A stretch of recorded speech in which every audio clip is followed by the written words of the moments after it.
Okay. And welcome to today's NED Talk. This is on reasonable adjustments in the workplace and beyond. So in the beyond part, I do also mean in the interview process and applications and what you can do to make your interviews more accessible.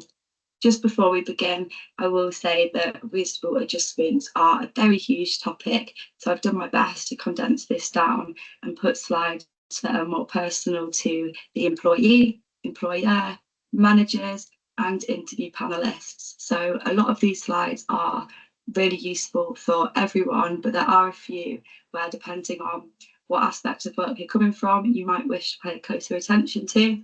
So I'll do my best to navigate through that and let you know when them slides are coming up. My name is Nellie Doherty. I'm a peer development worker with AdvaNet AIM, working on the Mental Health Equity Project. In my spare time, I do also run a social media all about autism, where I also post research and resources such as reasonable adjustments in work, healthcare and school. And then I also try to throw in more relatable and what I find funny content about being an adult living with ADHD. So just introducing reasonable adjustments, what are they and how do they help people?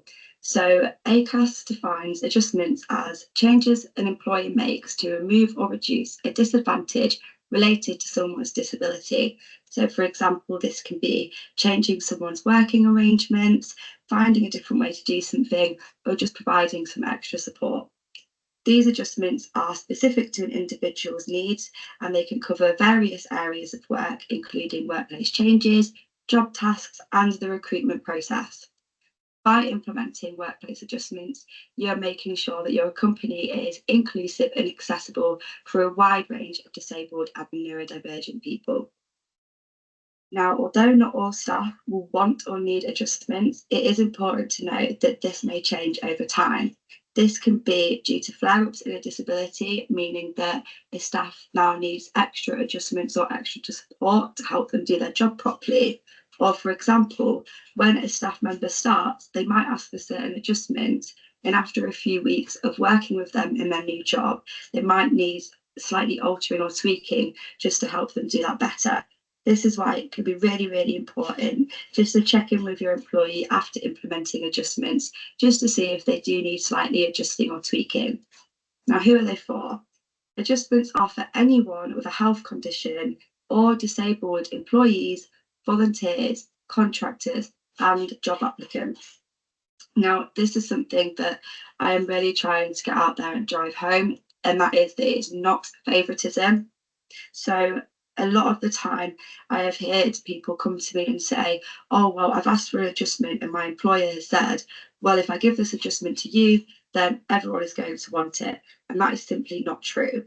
Not all of the employees are struggling to do their job due to a disability. And as much as I believe that we should all be allowed adjustments in work to help us better, providing disabled and non-disabled people with the same working conditions is simply not enough. It puts the disabled employee at a disadvantage and makes work more difficult, energy consuming, and anxiety provoking to attend. One way that I do really like to describe this to people, especially if they've not experienced adjustments before and they do feel like giving them to an employee is favouritism, is by thinking of an athletics track. Okay, so if you've got a 400-metre race and you're going to start everyone from the exact same position, this simply wouldn't be fair. And that's because the people on the outside have further to run than those on the inside. So instead, you stagger their starting place to create an equal distance for the race. This is essentially what reasonable adjustments do. They help enable people by implementing adjustments so those on the outside don't have to work harder to do the exact same race. Now we know a little bit about what adjustments are and how they help people. Another thing to bring in is that under the 2010 Equality Act, it is a legal duty to provide these. The Act states that employers must make reasonable adjustments when they know, could reasonably expect to know that someone is disabled, a disabled staff member or job applicant asks for adjustments, someone who is disabled is having difficulty with any part of their job, and someone's absence record, sickness, or delay in returning to work is because of or linked to their disability. And if failing to provide these adjustments, it is against the law and unfortunately could make you subject to a discrimination claim. Now, works will all have different ideas over what is reasonable, depending on what facilities you have and what you can offer. But a rough idea is looking at to the box on the left about what is reasonable is if it's free to low cost, it will remove or reduce the disadvantage for the person, and it's practical. Now, it's important to know that an employer does not have to make adjustments that are unreasonable or change the basic nature of the job. However, they should still talk to the employee and consider other ways to support the person rather than just saying no to the requests. So this is essentially meeting in the middle of a requested adjustment and finding a compromise or other adjustments that are reasonable and practical for you as the workplace to implement. So an example of this could be if you've got an employee who uses a wheelchair and they ask for a lift to be installed so they can get to the upstairs workplace, you as the employer might find that this cost is too damaging to the business. So instead, make an adjustment so the employee can do their job entirely from the ground floor.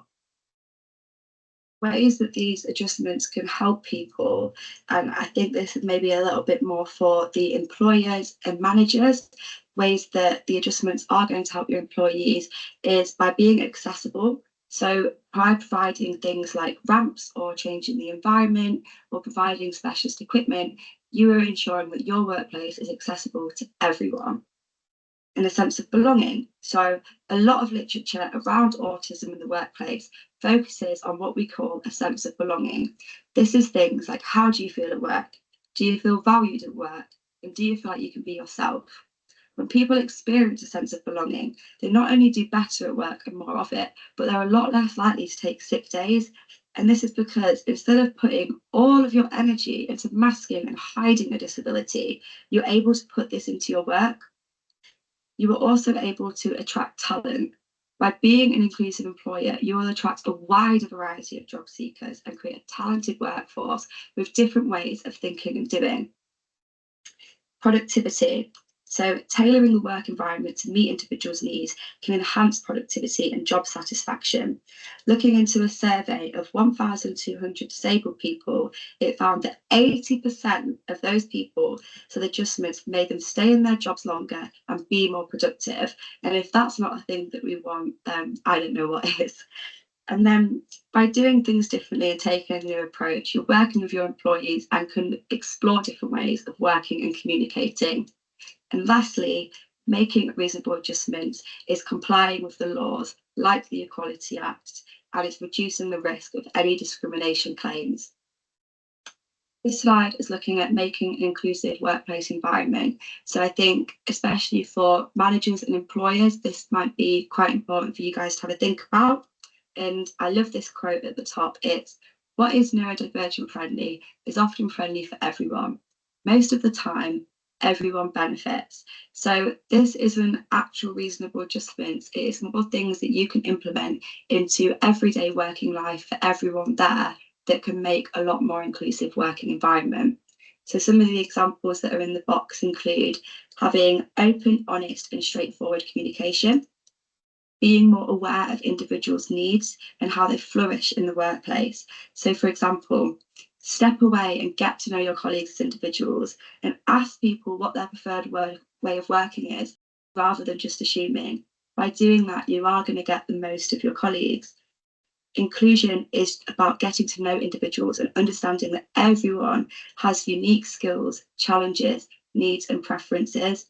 Please remember, the workplace can be overwhelming and there is a high need for compassion and understanding. So by you stepping away and getting to know everyone as individuals, you're going to be helping to provide that compassion and understanding by learning about their preferred way of working and how they wish to contribute to meetings.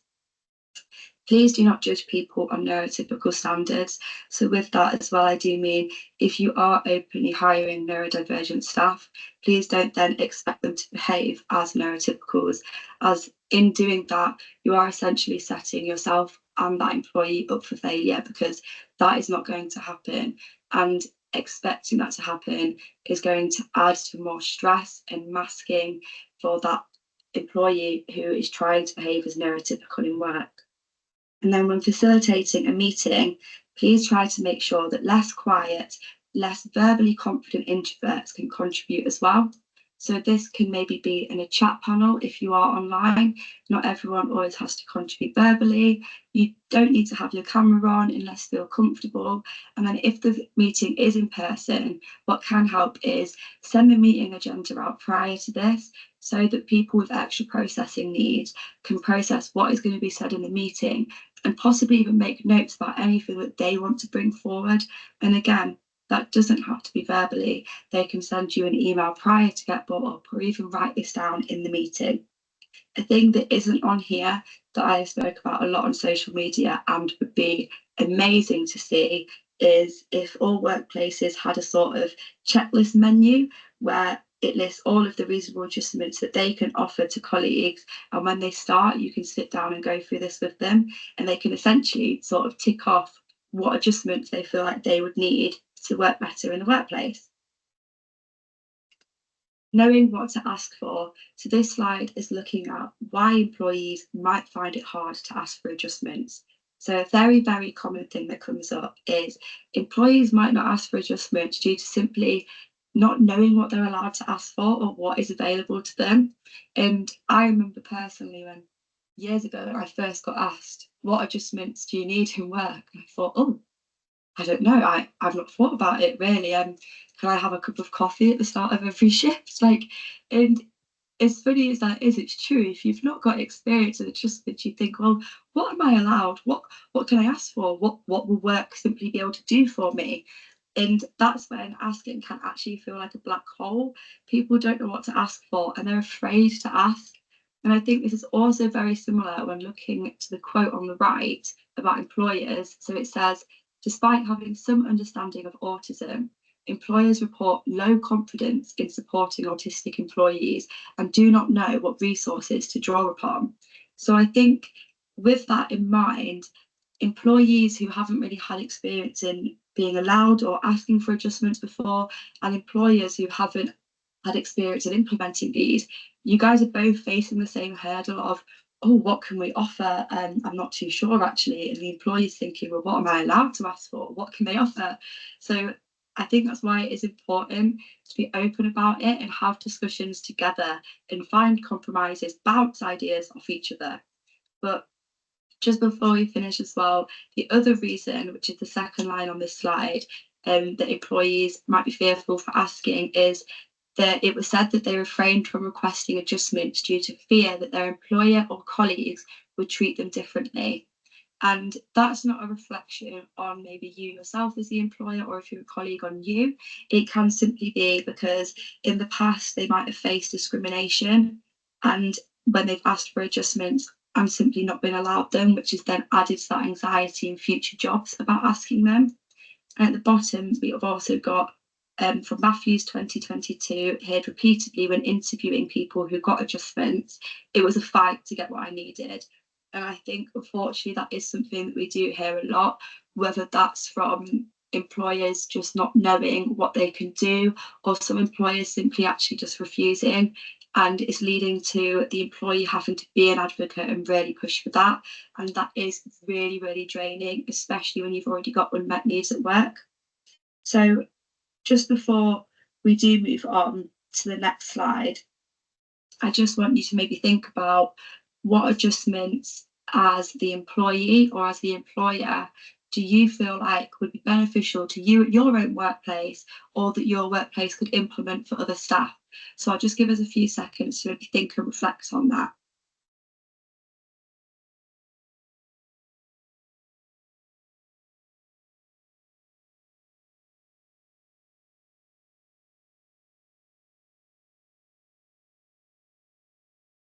Okay, so now I'm going to move on to some examples of adjustments that are commonly seen in the workplace. So I have broken these down into sensory, communication, workload, and mental breaks. And these aren't all the adjustments. These are just some really, really common ones that I know people have had or been able to access myself. So we've got sensory adjustments. This is allowing for the employee to wear headphones, earplugs, or ear defenders at work if the job allows so. We've also got changing the lighting. So instead of maybe using the big bright overhead lights, you might be able to utilise dim lit lamps and even close the blinds, especially if that's in the sort of office environment. Looking at communication, this first one is one that I have found people have felt it's immensely helped them, which is allowing to text or proxy call for sickness. Now, when you're ill already, it can be really, really hard to call in sick, especially if you've got added anxiety or you struggle with verbal speech. So allowing to text or proxy call can really, really relieve a lot of that anxiety and struggles. We've also got allow for the employee to contribute to meetings other than verbally. For example, in the chat box or using AAC. For those of you that don't know what AAC is, it's augmentative and alternative communication. So that's stuff like text-to-speech software.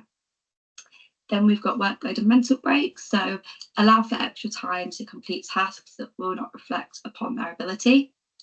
And then allow for flexible working hours. So if the employee does start maybe 9 to 5 and gets public transport when it's rush hour and they're finding this overwhelming and it's putting them in a bad mind frame before work, just adjust it. Maybe instead of 9 till 5, they work in 8 till 4, just to avoid the busyness of public transport.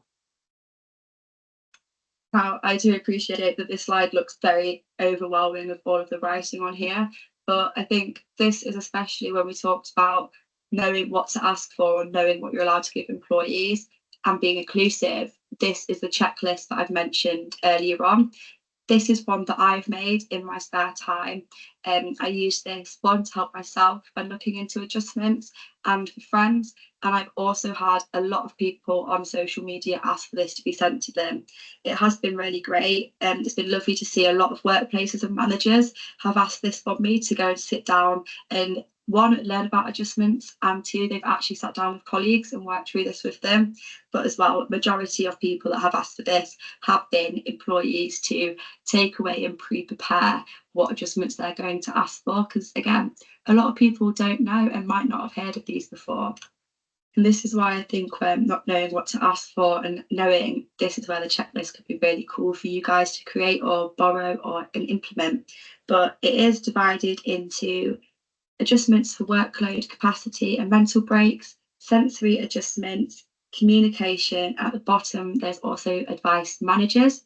So obviously I couldn't fit that all on here, but just going over some of the things that are included on this checklist that wasn't on the previous slide mentions working from home if the job allows to do so. So in the UK, you do actually have a right to work remotely unless your employer gives you reasons why that you can't complete the work from home. There's also things like providing accessible parking spaces, having compressed hours, providing handouts of information prior to meetings, having more time to complete tasks, interview questions beforehand, and having one-to-one support and check-ins with someone. I personally found that amazing in my current job. I'm someone that really likes to check in with people. So having more than just a monthly one-to-one was something that I asked for straight away. And getting that regular check-in with someone just means that I can talk about, one, how I'm feeling at work, what I'm doing, am I on the right lines? And two, it keeps that rapport with the manager who I'm checking in with and really creates a safe environment to talk about adjustments and work. And it's great because if workload ever does get too much, which touch wood it hasn't yet, but if it ever did, I'll feel comfortable saying that. And lastly, another thing on here, which I found a lot of people have found useful, is asking for information in an accessible format, like emails and documents. So that could be large font, coloured paper, or in easy to read. This slide is looking at the comparison of you, the employer or manager, asking your employees if they need adjustments versus waiting for them coming to ask you. So just looking at the blue box on the right, asking staff if they need adjustments can relieve a lot of stress and anxiety of them needing to ask and worrying about any repercussions. It builds a safe space for the employee, as staff can often feel embarrassed or worry that their job will be at risk if they ask for adjustments. So again, by you asking, it's already relieving that worry and stress that, oh my gosh, if I ask, am I going to be looked at negatively for my job? Am I going to face negative repercussions? And by you doing that, it's kind of alleviating that the answer to that is no, you're going to be fine. Like, we can discuss this and it will be absolutely fine. And then lastly, it's hard to know what to ask for if you don't know what your employer will provide. So again, you asking them, you're opening the conversation up to, hey, let's look at what we can provide together and maybe work on a compromise. So now jumping on to the left where the text is, some experienced employers will have procedures to meet the needs of disabled employees and possibly also have experience in providing adjustments to people already. However, some may need help understanding specific requirements, especially if this is new to them. So if you as the employer do feel that you don't understand why someone needs accommodations in work, it can be extremely useful to do some research in your own time about adjustments or their disability or disabilities in general. This might just help you come to terms with a little bit like, oh, okay, I didn't actually think about it that way. And just even, it might even help you think of adjustments that you can implement as well as understanding why. Now, if the employee is comfortable, they might be willing to talk to you about this and explaining why their disability affects them at their job in certain ways and why they need adjustments. However, please remember that not everyone is going to be comfortable delving into the ins and outs of their disability. So that may be something that you as the employer take more of a judgment call on, depending on how you guys have spoken in the past, how open both of you seem about it. But I wouldn't necessarily jump in and push for that, depending on what the situation is like. Now, looking into as well, them having to ask versus you asking them, when discussing with a lot of people, especially on social media, about adjustments, a common thing that has come up is people feel it is harder to talk to adjustments to a manager if you felt like that conversation's not been open before, or if you don't particularly have that rapport, which can make it feel really, really daunting. However, when people have had a more open environment for conversations around disability, managing workload, and just general chit chat, it does help you feel more comfortable to come together and think of adjustments with both of your guys' ideas. So maybe that's something as well as an employer you can reflect on, is how open are we being with staff about this? How much do we discuss disabilities and adjustments? And maybe if it isn't something that you do much, maybe it could be interesting to start doing and see what the difference is when you do that.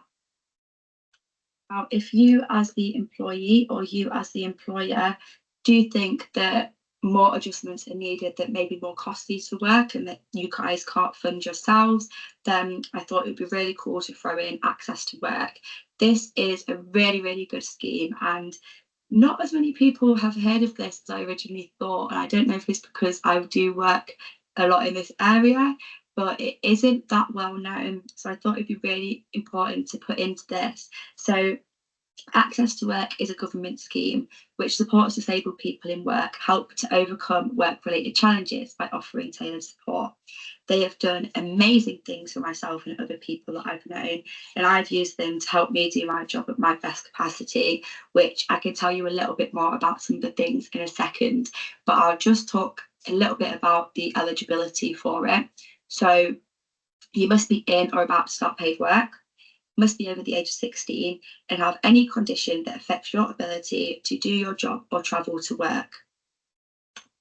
Now, you as the employer or you as the employee should know your employer can't apply for you, but they can help support you through the application process, whether this is filling the application out with you or maybe even having a meeting together, looking through what they can provide and discussing what you both think would be useful for you at work to have and ask for. So just looking into some of the things that they can provide and what they can pay for, you've got things like specialist equipment. So this is desks that rise and lower, ergonomic mouses, ergonomic chairs, specialised software. So you've got screen readers. I personally use a read and write tool which puts an overlay on my laptop screen, which is really helpful, especially when reading big chunks of writing, as well as a software called Dragon, which is speech to text. I really love that. I've had other people who've not liked that as much, so it just depends on if you think that's something that you'd work well with.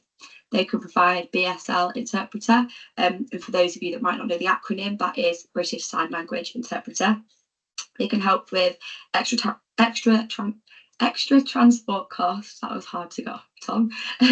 So this could be really helpful if you particularly struggle with public transport. They can reimburse taxis or provide a driver to things.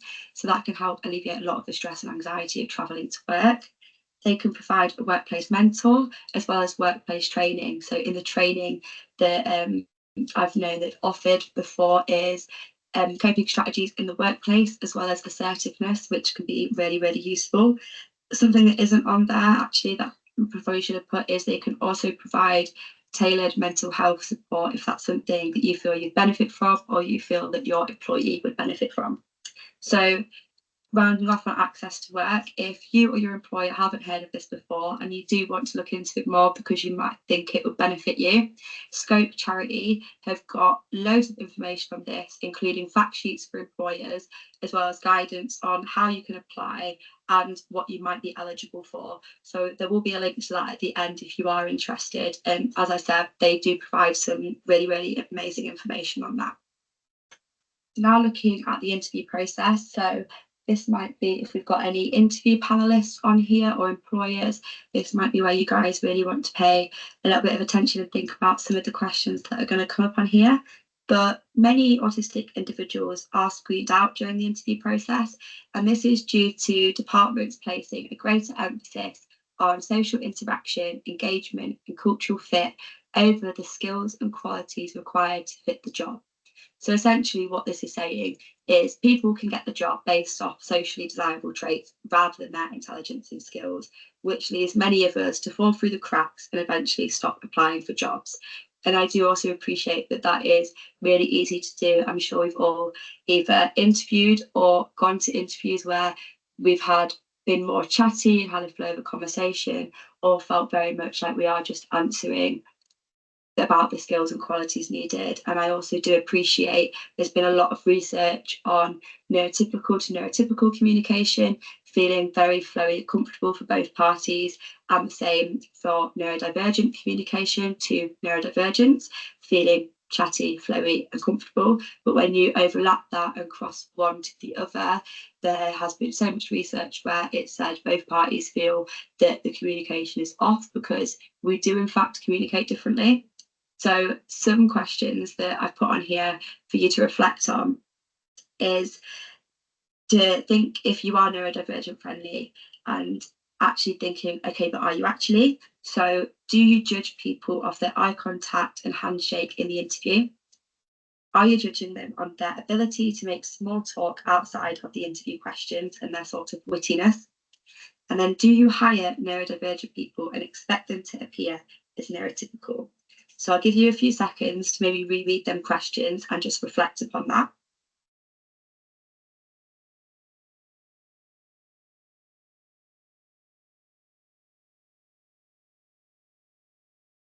Okay, so just coming back, if you did answer yes to any of these, whether you've noticed that you have done them before but they've been unintentional, then that is not a blame game. It's nothing to be mad at yourself about. But if you did answer yes, it is maybe really important for you just to reflect upon this so that you can make the changes needed to make your interviewing process more accessible, especially for those with disabilities or perhaps are neurodivergent.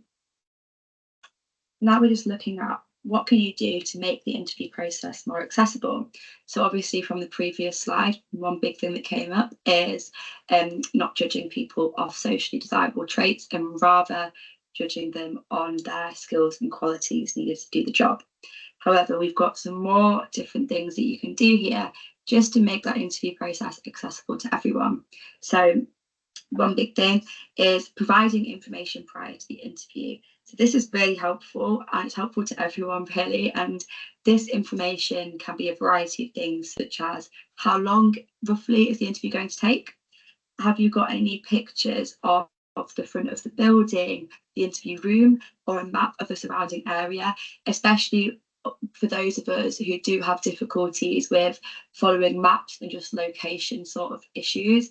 Having a picture could be really helpful because you can have it on your phone and when you get there, like, okay, yeah, that is the main door, I'm definitely in the right place, and that relieves a lot of anxiety. Some places have even provided pictures of the interview panelists prior, which that is really helpful. You kind of have a picture of the room and who you're going to be speaking to before you've even got there. And then another one, if the job allows so, just providing the interview questions before the interview, especially for those with extra processing needs. This can be really helpful to have a pre-read of and start planning some of the answers, because it can be really, really hard on the spot. Another thing that we've got is by focusing more on skills and competency-based interviewing rather than the majority being scenario-based. Now, that doesn't mean throw all the scenarios and case studies out the window. I appreciate that is actually really good to have in the interview. But for those of us that are literal thinkers, putting ourselves into scenarios and ideas that haven't actually happened to us and they're not happening now, it can be really hard to do that, and it can flummox us a little bit. So do please still keep that, but maybe just implement a few more of the skills and competency-based questions as well. Then we've got looking at who else the employee is going to be working with. So a lot of interviews might have an interview panelist or have it with the supervisor and the potential employee. But especially if they're not going to be working with them on a day-to-day basis, maybe look at and talk about who else are they going to be working closely with? What ways are they going to be working together? What are the expectations of the job and the employee? And what is their workspace going to be like? So I think the great thing for that is take them around where they're going to work, let them see, because it's not just you interviewing them, it's them seeing if they're a good fit for that area too. And then lastly, talk about how people gather. This is great for sensory overload. So for example, just to get your head around that, if that's not explained great, is if you're in an office, for example, a lot of people might gather socially around where the tea and coffee is made, or if it's in retail, in the warehouse. Let the employee know that they'll get a sense of the workplace, and if they feel that they're going to fit and have that sense of belonging there. And then we've got a top tip, and there is actually 2 top tips, but I will first mention the one that is on the slide, so you can read from that as well, is provide an email or contact information for applicants about who they can contact to discuss adjustments. And with that, you can put, we are open to reasonable adjustments, please contact X, Y, and Z or so-and-so to discuss these. And then my other top tip, which is really driving home again the literal thinking for making interviews accessible, right from the very start, when you put your job applicant online, Indeed, or wherever it is that you're putting it, please make sure that you are putting on there actual desirable and essential traits that are important to the job, and not just copying and pasting these from other job adverts. And this is just because for literal thinkers, it can deter us from going for it, whereas someone else might look at these traits and think, oh, okay, I don't have them, but I'm going to apply anyway and potentially get the job. We might not apply anyway because of that. So for example, if you've got someone, a job that you're putting out there, it's work from home, not really talking to clients, not sales, but it is like work from home, doing design at home on your own, on your laptop, and you're putting on their social and teamwork skills, that would deter someone who might be amazing at design work, but they might think, oh, I don't have that, so I'm not going to apply. So again, that's where people are filtering through the cracks a lot. So just to round that off, if you are doing these things in an interview or start implementing these, you as the employer are already showing that you've got an understanding about different needs right from the interview process, which again alleviates so much anxiety for the potential employee who knows they're going to need adjustments, because you've already commented on it before. And even if they get to the interview and you say, oh, just to double check, do you need some extra processing time? Is the lighting okay? That one little sentence, 2 sentences, you're opening the floor up for that conversation already, and it's going to help immensely. So what happens when reasonable adjustments are not put in place? This slide is focusing very much towards employers, managers, and business owners. But if you are failing to implement an adjustment that has been asked for, then you are going against the employability law. Unfortunately, this can lead to employees being discriminated against, them not being able to work at their full capacity, more absences, time off, and potential burnout. and then losing valued employees due to them not being supported. And no one, I think, in work wants to lose any valued employee. But as well, looking at this from a more business brain perspective, it costs a lot more to hire someone new than it does to help support an already existing employee that just needs a reasonable adjustment. So I think that's really, really important to think about. And then finally, as we've mentioned, it is going against the law and it will leave you open to be subject to a discrimination claim, which I don't think neither parties, the employee or the employer, particularly want to be going through. As said before, reasonable adjustments are not favouritism. You don't need to give them to everyone just because someone has asked for one. Not everyone has a disability, which means they're struggling to do their job. So please do remember that, which this is why it is so important to listen to employees, be open and flexible. And as mentioned earlier, if you can't offer an adjustment, what else can you offer instead? Where can you meet in the middle? What compromise can you find to alleviate some of the struggles that they're having at work? Now, sort of looking to the eyes of the employees, what happens if your adjustments are refused? You've gone and asked for one to your employer, you've figured out what they are that you want, you've gone to a meeting, asked for these adjustments, and sadly, they've turned you down for it. Now, unfortunately, this is a very, very common question that I get from employees on social media anytime I post about workplace adjustments. And unfortunately, some workplaces and managers have outright refused to give adjustments when people have asked. Now, this, as I said earlier, it can be due to them not feeling confident in applying them and not having that experience in applying them before. And it does feel frustrating because it shouldn't be up to you to teach them about it. However, that is something, again, that can sometimes help, is trying to get them to understand why you need an adjustment and what they are there for.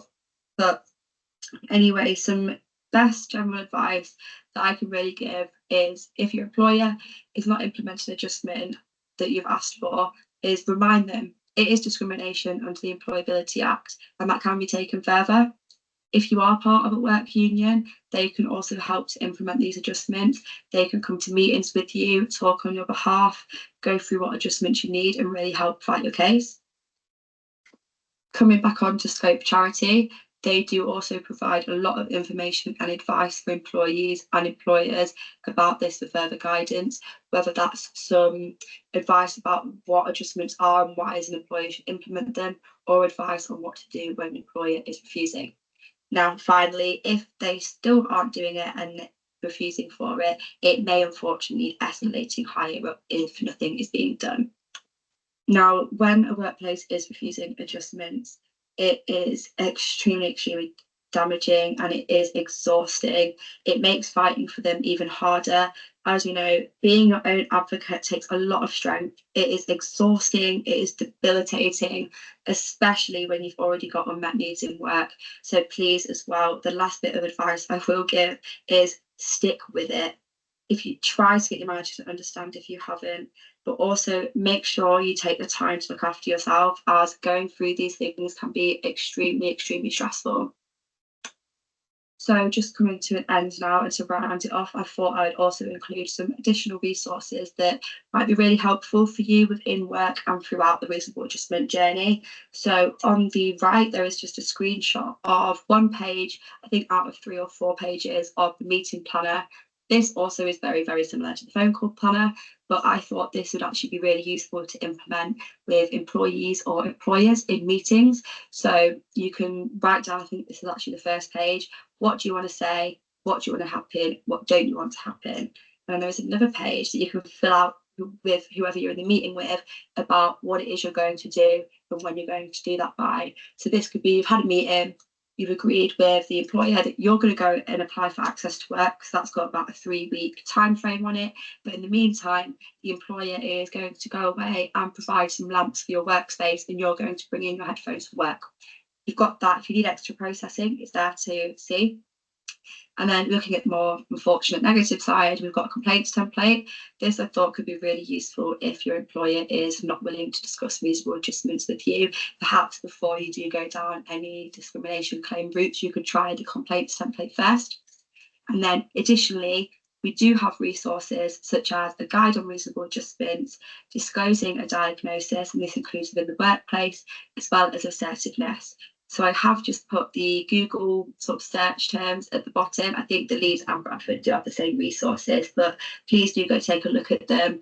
I personally use the phone call planners for most and all of my phone calls, especially GPs and any professional ones, that I found it immensely useful, not just for reasonable adjustments. I do appreciate we've potentially run over here, so I will also just finish off with this is the references that I've used throughout, and at the bottom we've got the government access to work sign up there, as well as Scope's advice on access to work. Please, if you are interested in the Scope charity, go check them out. They have tons of information about disabilities in work, autism in work, reasonable adjustments, not just access to work. So definitely, if you are more interested, please go and check them out. And I will finish this up now so we can get to the Q&A portion.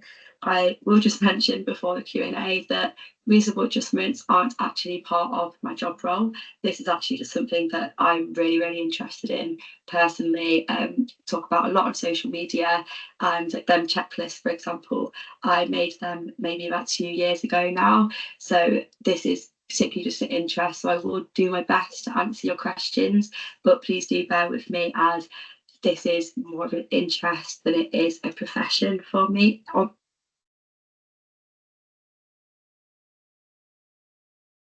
Sorry, I do think that went a little bit over. I had in my mind 40 minutes for some reason, then half an hour.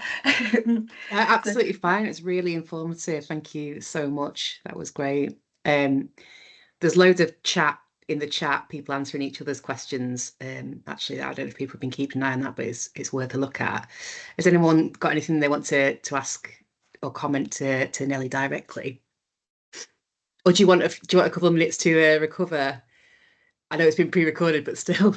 Yeah, I'm okay. I'm just also looking at the chat because I've not had it open with it being like a screen share either. So I'm just also thinking like, what have I missed? Oh, No thank you, worries. Georgia. I'm going to stop recording now, and people can jump in. Jodie. Hi, Nelly. First of all, I want to apologise for getting to go to the peer support group yesterday. I need a prompt.